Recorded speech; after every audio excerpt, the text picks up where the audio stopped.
औज़ुबिल्लाहिमिनश्शैतानिर्रजीम बिस्मिल्लाहिर्रहमानिर्रहीम सल्लल्लाहु अला हबीबिही सय्यिदिना मुहम्मदिन व आलिहि व बारिक वसल्लम। नाज़रीन इकराम अस्सलामु अलैकुम व रहमतुल्लाहि व बरकातुहू। मैं हूँ आपका मेज़बान साहिबजादा अहमद हसन और मेरे साथ हैं महमूद अल हसन सिद्दीकी। सलाम अर्ज़ करता है प्रोग्राम अज़कार रमज़ान में।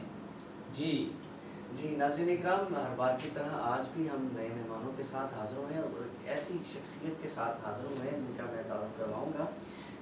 ये आपके लिए और हमारे प्रोग्राम में कुछ नया है, कुछ नए अंदाज के साथ है और इससे पहले ऐसा प्रोग्राम हमने नहीं किया। ये पहली बार है कि हमारे पास मौजूद हैं हकीम डॉक्टर सैयद काशिफ अली शाह पंजतनी कादरी, प्रोफेसर हैं तिबिया कॉलेज गुजरांवाला, अमीर व बानी अदारा खुदामी पंजतन पाकिस्तान, और ये रूहानी शख्सियत भी हैं और साथ में अल्हम्दुलिल्लाह सुम्मा अल्हम्दुलिल्लाह हिकमत से भी ये वाबस्ता हैं। बहुत शुक्रिया शाह जी, आपको खुश आमदीद कहते हैं। आपने अपने कीमती वक्त में से वक्त निकाला और हमारे प्रोग्राम में तशरीफ़ लाए। जी सिद्दीकी साहब। जी बिल्कुल, मेरे पास जनाब दो नात खान हैं, तशरीफ़ लाए हैं, मगर उनके तारुफ से पहले मैं एक हम्द का शेर, चूँकि रमज़ानुल मुबारक के इन घड़ियों में हम सब ही अल्लाह की रहमत के तलबगार हैं, तो शेर मैं पेश करूँगा हम्द बारी ताला का। मेरे गुनाह है मशरिक़ से लेके मगरिब तक, मेरे गुनाह है मशरिक़ से लेके मगरिब तक, तेरे करम का मगर आसमान सर पर है।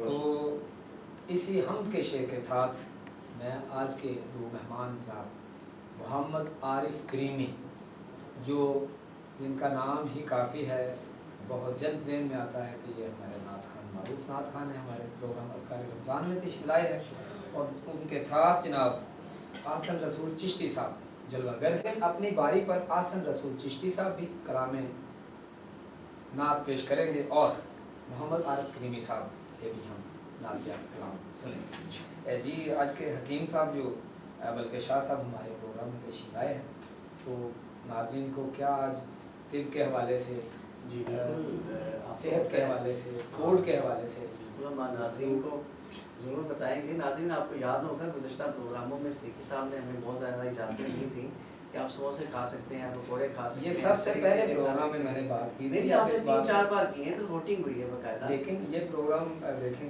कितना प्रोग्राम, मैंने इस बात के लिए हकीम साहब को बुलाया है कि हकीम साहब जो है वो बता सकें कि वो जो अच्छा हमारी बात को आज हकीम साहब ने क्लियर कर रहे हैं नाज़रीन के क्या हमने शुरू में बातें की थी। यानी बहुत अच्छा नहीं लगता बार बार समोसे का जिक्र हो, लेकिन समोसे की इन्वॉल्वमेंट रमज़ान में बहुत ज़्यादा होती है। तो चले आज हम शाह साहब पे छोड़ते हैं ये सारी गुफ्तगू, सारा रिप्लाई जो करेंगे हकीम सैयद काशिफ अली साहब पंजतनी, तो आप जनाब सवाल करें। बिल्कुल मैं सवाल करता हूँ शाह साहब। पहला सवाल है आपके साथ कि रोज़ा की हालत में प्यास को कैसे कम किया जाता है, क्योंकि रोज़ा रखने के बाद सबसे जो पहली चीज़ होती है वो प्यास की ही शिद्दत होती है। खाने का चले वो एक भूख भी होती है, लेकिन उसको मैं और आप या कोई भी है वो बर्दाश्त करता रहता है। और हर घर में आपको पता है कि कूलिंग वाला सिस्टम नहीं होता। कुछ घर ऐसे हैं कि छत वाला उनका हिस्सा होता है, या कुछ ऐसे हैं कि उनको तप्श का सामना रहता है। तो हर एक घर में कूलिंग वाला सिस्टम नहीं है, हर घर में फ्रिज नहीं है, या ऐसी चीज़ें नहीं हैं जिस वजह से वो अपने आप को गर्मी और धूप की शिद्दत से बचा सकें, और उन अफराद को फिर ज़्यादा रोज़ा लगता है। या वो अफराद जो हालत रोज़ा में जैसे कि किसी मजदूरी, किसी काम, किसी कारोबार के साथ मुंसलिक हैं, तो वो धूप की वजह से या तप्श की वजह से उनको प्यास की शिद्दत जो है वो इंतहाई ज़्यादा लगती है। तो ऐसा क्या है, क्या हमारे नाज़रीन को आप बताएंगे जिस वजह से, जिसके इस्तेमाल के साथ इस प्यास की शिद्दत को कम किया जाए? बिस्मिल्लाहिर्रहमानिर्रहीम, अस्सलाम वालेकुम रहमतुल्लाहि व बरकातुहू। अहमद भाई, जो प्यास की शिद्दत को कम करने का मसला है, उससे पहले मैं एक तंबीह करूँगा कि हमें सहरी में मसालादार चीज़ें इस्तेमाल नहीं करना चाहिए, तेज़ मिर्च मसाला इस्तेमाल नहीं करना चाहिए। ठीक है। इसके इस्तेमाल से हमारे जिस्म में जो हिद्दत पैदा होती है तो प्यास की शिद्दत महसूस होती है।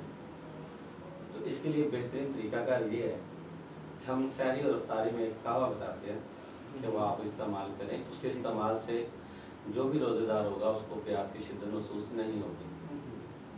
आप पानी ले लें, तकरीबन 1.25 गिलास। ठीक है। तो उस गिलास को आप चूल्हे के ऊपर रखें, आपने पानी को बर्तन में डालना है और उसमें सब्ज़ इलायची 3 अदद डाल लें, सौंफ 2 चुटकी डाल लें। ये बेहतरीन तरीकाकार है, उसको सिर्फ जोश देना है, उबाला नहीं देना। ठीक है। पानी गर्म होगा तो आपने चूल्हा बंद कर देना है, चीज़ें डाल देनी है, ढाँप देना है। सर्द होने के बाद आप उसको इस्तेमाल करें, इंशाल्लाह ताला सारा दिन प्यास का एहसास नहीं होगा। इसी तरह अफ्तारी में अगर आपने करना है तो पानी की मकदार बढ़ानी है, मकदार चीज़ों की जो है वो इतनी ही रहने देंगे आप। मिसाल के तौर पर 3 सब्ज़ इलायची बताई हैं और मैंने 2 चुटकी सौंफ बताई है। तो शाम को जब आपने बना के रखना है उसमें आप 1.5 लीटर पानी लेना और सोने तक आप उस पानी को इस्तेमाल कर सकते हैं। इंशाल्लाह ताला आपको प्यास की शिद्दत महसूस नहीं होगी। ठीक है, आपने बड़ा प्यारा इसका जवाब दिया है, लेकिन मैं इसको थोड़ी सी वजाहत पूछना चाहता हूँ। जैसा कि हम आम तौर पे सुबह सहरी में अंडे वगैरह का इस्तेमाल या मज़ारी चनों का इस्तेमाल, पाई वगैरह का इस्तेमाल, मग्स का इस्तेमाल या ऐसी चीज़ों का इस्तेमाल करते हैं। क्या आपका ख्याल है कि घरों में जो हम सुबह आमलेट वगैरह बनवाते हैं वो भी नहीं करना चाहिए? नहीं, अगर आप आमलेट वगैरह इस्तेमाल करते हैं तो उसके साथ आप मक्खन इस्तेमाल करें। अच्छा, वो उसको बराबर कर दें, उसके लेवल को बराबर कर दें। आप अगर एक चीज़ गर्म खा रहे हैं तो उसके साथ लेवल करने के लिए सब चीज़ इस्तेमाल करें। मक्खन का इस्तेमाल कर लें, फिर यहाँ लस्सी का इस्तेमाल करें। अच्छा, लस्सी में मैंने देखा है कि ज़्यादा नमक डालने से क्या लस्सी भी प्यास में शिद्दत पैदा करती है? क्यों नहीं करती, लस्सी भी प्यास में शिद्दत बढ़ाती है। मैंने पहले कहा है जवाब देने से कि हमें मसालादार चीज़ों से एहतियात करनी चाहिए। अगर आप पाए इस्तेमाल करते हैं तो पाए में आप ज़्यादा लस्सी का इस्तेमाल करें। जी, और इससे अगला जो सवाल नाज़रीन मेरे पास है वो ऐसा सवाल है जिसका जवाब देने के लिए हर दूसरा बंदा इस इंतज़ार में है, क्योंकि हर दूसरा फ़र्द जो है वो इस परेशानी और इस तकलीफ़ से गुजरता है। अच्छा, वो ये है कि रोज़ा की हालत में सीने की जलन, अगर देखिए बंदे ने रोज़ा रखा होगा उसको सीने की जलन हो रही है, और इसका क्या है, कैसा तरीका है या कैसा लायामल तैयार किया जाए जिसके साथ कि सीने की जलन से बचा जाए? सीने की जलन से बचने के लिए पहली बात तो ये है कि चटखारी चीज़ें इस्तेमाल न की जाए सहरी। अभी आपने पहले आमलेट के बारे में सवाल किया है, पाँव के बारे में सवाल किया है, तो ये आपको इस्तेमाल नहीं करने चाहिए। अगर आप इस्तेमाल करते हैं तो इसके साथ आपने जो मक्खन हो गया, लस्सी हो गई और ख़ास करके दही, जी कमाल की चीज़ है। जी, बहुत अपने अंदर अफादियत रखती है, इंसान को तबखीर से बचाती है। तो इसके साथ साथ आप एक कहवा बता देता हूँ आपको, जिन लोगों को तबखीर का प्रॉब्लम है, जिसको तबखीर का प्रॉब्लम होता है, उसको जब ऐसी चीज़ हल्की सी भी इस्तेमाल करे तो सीने में जलन होना शुरू हो जाती है। तो सबसे ज़्यादा बेहतरीन तरीकाकार ये है कि वो पुदीने के पत्ते साथ खा लिया करें, इंशाअल्लाह ताला उसे सीने की जलन नहीं होगी। जी, ऐसे साहब आप भी शाह साहब से विश्वास जी, मेरे ज़हन में सवाल एक गर्दिश कर रहा है। आपने फरमाया कि तबखीर पैदा करती है। मेरे एक्सपीरियंस के मुताबिक मैं जब कुछ चीज़ खाता हूँ सबसे पहले पानी पीता हूँ। तो ये निस्फ लोगों का ख्याल है कि खाने से पहले पानी पीना चाहिए, सुन्नत भी है, वो सुना है आप जैसे लोगों से। और अभी आपने पानी का आपने जिक्र नहीं किया कि पानी पहले पीना चाहिए, ये हेजिटेशन है ये ज़रा। जी, मैं सिद्दीकी साहब बिल्कुल इस बात पर रोशनी डालूँगा। बात हो रही है मर्ज़ के हवाले से, तो पानी खाने के अंदर शामिल है, तो पानी के बगैर तो बंदा खाना खा ही नहीं सकता। अगर आप पानी पीने का तरीका पूछते हैं तो मैं ज़रूर हदीस नबवी के मुताबिक आपको बताता हूँ कि हमारे अतिबाई कराम जो बुजुर्ग गुजर चुके हैं उनका भी यही कहना है। वो ये कहते हैं कि पहले पानी पीना सोना, दरमियान में पानी पीना चांदी और आखिर पर पानी पीना मिट्टी। ठीक है, तो हमें पहले पानी पी लेना चाहिए, तकरीबन 5 मिनट पहले पी लेना चाहिए। 5 मिनट पहले पानी इतना गैप होना चाहिए। ये बड़ी खास बात की है। जी, मैं दूसरी बड़ी अहम बात करने लगूँ इस पे। जब आप पानी पहले पी लेंगे तो फिर उसके बाद जब आप खाना खाएंगे, जो शख्स खाने के लुकमे को 32 से 40 मरतबा चबाता है, तो जो हमारे मुंह में ग्लैंड होते हैं ना, थूक के ग्लैंड बोला जाता है, लुआब निकलता है, वो जो लुकमे के साथ लग कर जाते हैं ना, तो फिर इंसान को खुश्की नहीं होती। और वो जो ग्लैंड लुआब निकालते हैं वो लुआब हमारे अल्सर में भी मदद देते हैं, यानी अगर किसी बंदे को अल्सर हो चुका है तो वो लुआब उसका इलाज है। और जो बंदा खाना चबाकर खाता है उससे तबखीर नहीं होती। जी माशाल्लाह, शाह साहब ने बहुत गहरी बातों पर रोशनी डाली है कि नाज़रीन इकराम, आपने खाने से पहले पानी पीना है, लेकिन उसका 5 मिनट का वक्फा भी याद रखना है। और शाह साहब ने कहा है दूसरी बड़ी अहम बात है कि जिसको मैदे का अल्सर हो और उस अल्सर की शिफा उसके मुंह के अंदर ही मौजूद है कि वो अपने जो खाना खा रहा है उसको 35 से 40 मरतबा उस लुक़मे को चबाए और वो ज़रिए शिफा जो है वो उसके पेट में जाएगा। जिसमें एक मैं बात शामिल कर दूँ, और जिस शख्स को मुस्वाक करने की आदत हो उस बंदे को भी जल्द अज जल्द मैदे का प्रॉब्लम नहीं बनता। नहीं होता। मुस्वाक वैसे भी माशाल्लाह एक पसंदीदा चीज़ है नबी करीम सल्लल्लाहु अलैहि वसल्लम की। जी जी बिल्कुल बिल्कुल नाज़रीन, मैं एक नात खान आपके पास इंशाल्लाह लेके आ रहा हूँ। शाह साहब से गुफ्तगू होती रहेगी तिब पे, हिकमत पे, और जो मैदे का अल्सर है और जितनी भी बीमारियाँ हैं उन पे बात करेंगे। तो जल्दी से एक नात खान की तरफ बढ़ते हैं। तशरीफ़ लाएंगे आसन रसूल चिश्ती। गुजारिश करूँगा कि नात रसूल महबूब सल्लल्लाहु अलैहि वसल्लम पेश करें साथ आसन।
जनाब हसन रसूल चिश्ती साहब ने। अहमद हसन साहब से पूछते हैं कि उनके ईमान में क्या गुलदस्ता है, कौन तशरीफ़ लाएंगे नासिर? मेरे पास माशाल्लाह एक सीनियर सनाखानों में जिनका शुमार होता है और बड़े अच्छे अंदाज और बड़े खूबसूरत लहजे में पढ़ने वाली शख्सियत है। गुजारिश करूँगा मोहम्मद आरफ करीमी साहब से कि वो आका करीम सल्लल्लाहु अलैहि वसल्लम की बारगाह अक़दस में खूबसूरत सा हदिया अक़ीदत पेश करें। जी बिस्मिल्लाह कीजिए।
इरशाद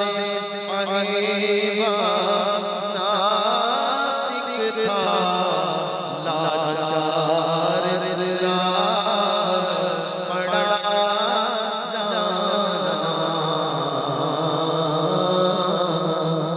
हज़रत जनाब मोहम्मद आरिफ करीमी साहब पेश कर रहे थे।